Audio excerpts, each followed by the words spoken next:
تمام مهمانان گرامی را خیر مقدم عرض میکنم.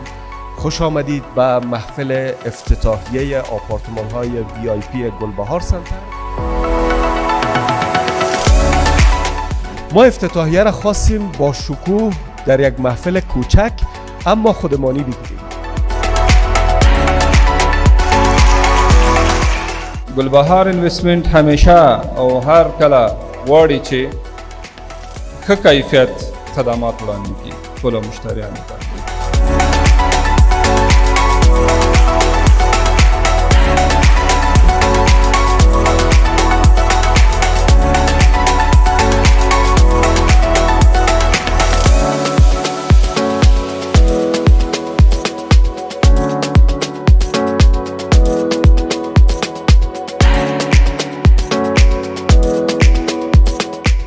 حاجی صاحب عبدالودود غفوری که اولین آپارتمان را در گلبهار VIP یا بخش VIP گلبهار که حالا امروز ما و شما در منزل سومش هستیم، به همین خاطر ما یک برگ سبز تحفه درویش هم برشان در نظر گرفتیم.